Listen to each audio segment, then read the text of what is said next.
नमो नमः. मुलांनो, आज आपण आत्मनेपदी या सुभाषित मालेचा अभ्यास करणार आहोत. या सुभाषित मालेमध्ये आत्मनेपदी क्रियापदांचा उपयोग केलेला आहे. तुम्ही जर प्रत्येक सुभाषित बघितलं तर त्यामध्ये एक आत्मनेपदी क्रियापद तुम्हाला ठळक अक्षरात दिसते आहे. याआधी आपण परस्मैपदी क्रियापदांचा अभ्यास केलेला आहे. परस्मैपदी क्रियापदांना लागणारे प्रत्यय वेगळे असतात आणि आत्मनेपदी क्रियापदांना लागणारे प्रत्यय वेगळे असतात. सर्वात आधी आपण या सुभाषित मालेमध्ये या क्रियापदांची ओळख करून घेऊयात. पहिलं सुभाषित बघा. अपूर्व कोपी कोशोयम विद्यते तव भारती व्ययतो वृद्धिमायाति क्षयमायाति संचयात. अपूर्व, अपूर्व म्हणजे काय? वेगळा असा. कोपी म्हणजे कोपीचा विग्रह कसा होईल? कहा अधिक अपी. कोपी म्हणजे कोणी आहे, कोणीतरी असा या शब्दाचा अर्थ होतो. पण या सुभाषितामध्ये याचा अर्थ अवर्णनीय असा होतो. कोशोयम, कोशः अधिक अयम. कोश म्हणजे खजिना, अयम म्हणजे हा. अयम हे सर्वनाम आहे. हा खजिना असा या शब्दाचा अर्थ होतो. विद्यते म्हणजे आहे, त्यालाच आपण अस्ति असं पण म्हणतो. तव म्हणजे तुझा, भारती म्हणजे सरस्वती, व्ययतो म्हणजे खर्च केल्याने, वृद्धिमायाती म्हणजे वाढीला लागतो, वाढत जातो, क्षयमायाती म्हणजे कमी होत जातो, संचयात म्हणजे साठवल्याने. आता आपण अर्थ पाहूयात. हे सरस्वती देवी, तुझा हा अवर्णनीय असा ज्ञानरूपी खजिना वेगळा आहे, अपूर्व असा आहे. हा ज्ञानरूपी खजिना खर्च केल्याने वाढत जातो आणि साठवल्याने कमी होत जातो असा इथे अर्थ होतो. मुलांनो, तुम्ही जर विचार केलात तर ज्ञान म्हणजेच विद्या ही जर आपण दुसऱ्यांना दिली तर आपलं ते ज्ञान अधिक काळ टिकून राहतं, आपल्या स्मरणात राहतं. पण आपण ते जर खर्चच केलं नाही, साठवून ठेवलं तर कालांतराने आपण ते विसरून जातो किंवा कदाचित ते नष्टही होऊन जातं. आता आपण दुसरं सुभाषित पाहूयात. मनोजवं मारुततुल्य वेगं जितेंद्रियं बुद्धिमतां वरिष्ठं वातात्मजं वानरयूथमुख्यं श्रीरामदूतं शरणं प्रपद्ये. आता याचा अर्थ कसा होईल? मनाप्रमाणे, वाऱ्याप्रमाणे ज्याचा वेग आहे, ज्याने स्वतःच्या इंद्रियांवर विजय मिळवला आहे, बुद्धिमान लोकांमध्ये जो श्रेष्ठ आहे, वानराच्या कळपांचा जो नेता आहे, तसेच पवनपुत्र श्रीरामाच्या दूताला मी शरण येतो. परत एकदा आपण अर्थ बघूयात. मनाप्रमाणे, वाऱ्याप्रमाणे ज्याचा वेग आहे, ज्याने स्वतःच्या इंद्रियांवर विजय मिळवला आहे, बुद्धिमान लोकांमध्ये श्रेष्ठ असणाऱ्या, वानराच्या कळपांचा नेता असणाऱ्या पवनपुत्र श्रीरामदूताला मी शरण येतो असा अर्थ इथे होतो. पुढचं सुभाषित पाहूयात. कुसुमं वर्णसंपन्नं गंधहीनं न शोभते, न शोभते क्रियाहीनं मधुरं वचनं तथा. कुसुम म्हणजे फूल, वर्णसंपन्नम म्हणजे रंगीत, गंधहीनम म्हणजे वास नसलेलं, क्रियाहीनम. क्रियाहीनम म्हणजेच कृतीची जोड नसलेले. न शोभते म्हणजे शोभून दिसत नाही. वचनम म्हणजे काय? बोलणे. तथा म्हणजे तसे. तथा म्हणजे तसे. आपण अर्थ पाहूयात.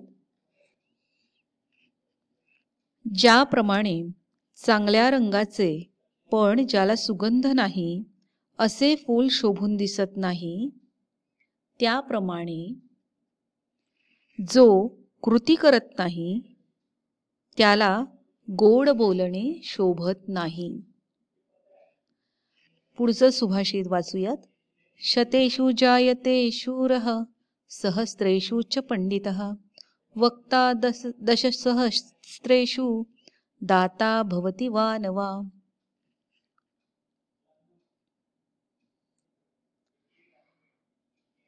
शेकडो माणसांमध्ये एखादा शूर जन्माला येतो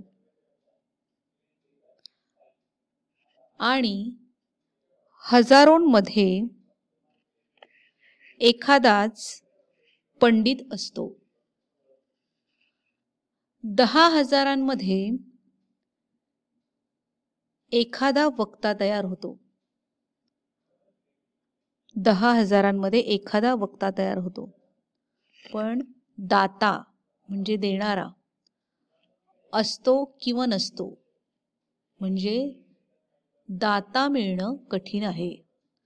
दातृशील माणूस मिळणं कठीण आहे. पुन्हा एकदा अर्थ पाहूयात.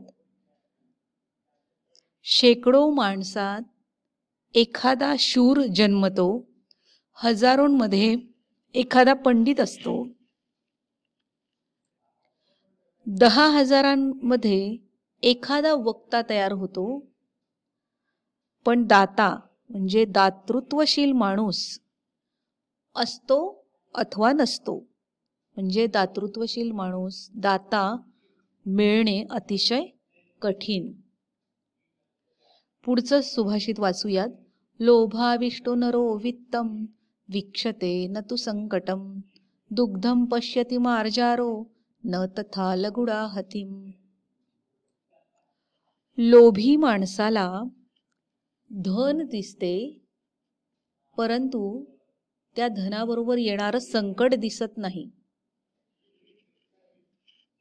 त्याप्रमाणे बोक्याला दूध दिसते, पण काठीचा मार दिसत नाही. काठीचा मार दिसत नाही. लगुडाहती म्हणजे काठीचा मार. पुन्हा एकदा अर्थ सांगते. लोभाने भारलेला माणूस म्हणजे लोभी माणूस. लोभी माणसाला धन दिसते, पण त्या धनाबरोबर येणारं संकट दिसत नाही. त्याप्रमाणे मांजराला दूध दिसते, पण काठीचा मार दिसत नाही. आपल्याला काठीचा मार मिळेल असं त्याला समजत नाही. आता पुढचं सुभाषित बघूयात. अपारे काव्य संसारे कविरेक प्रजापती यथास्मै रोचते विश्वम तथा वै परिवर्तते. अर्थ अपार म्हणजे अमाप. अमाप अशा या काव्यसृष्टीमध्ये कवी हा ब्रह्मदेव आहे. प्रजापती म्हणजे ब्रह्मदेव. कवी हा ब्रह्मदेव आहे. त्याला जसे काव्यरूपी विश्व आवडते त्याप्रमाणे तो त्यामध्ये बदल करत असतो. रोचते म्हणजे आवडणे. आता काव्य, काव्य म्हणजे या ठिकाणी फक्त कविता नाही. संस्कृतमध्ये काव्य म्हणजे सगळ्या प्रकारचं साहित्य. पुन्हा एकदा अर्थ सांगते. अमाप अशा काव्यसृष्टीत कवी हा एक ब्रह्मदेव आहे. त्याला जसे काव्यरूपी विश्व आवडते त्याप्रमाणे तो त्यामध्ये बदल करत जातो.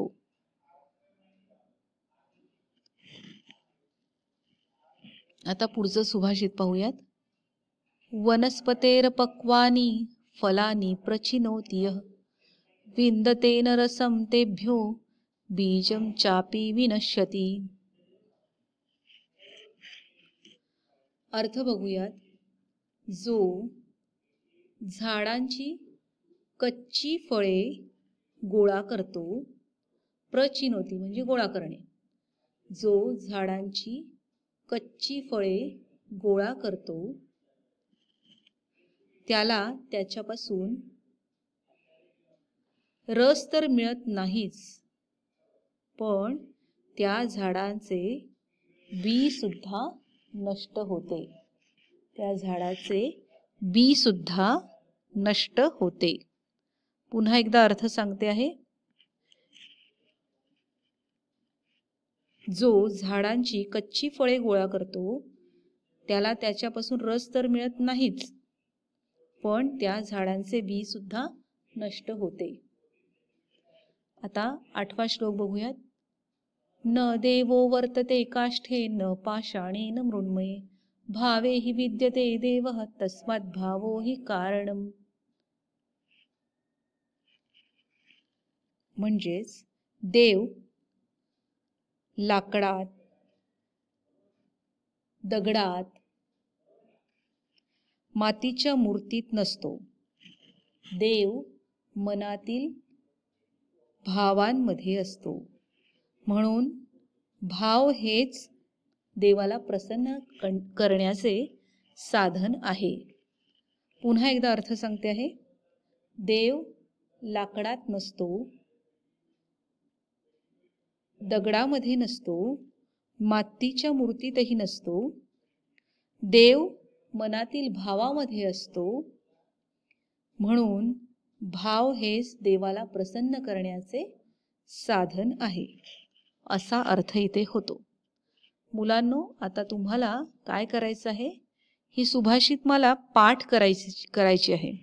रोज सलग हे सगळे सुभाषित पाठ होऊस्तोपर्यंत म्हणायचे आहेत. नंतर प्रत्येक सुभाषित लिहायचं आहे आणि त्याखाली त्याचा अर्थ लिहायचा आहे. हे दोन्हीही परीक्षेला तुम्हाला येणार आहे.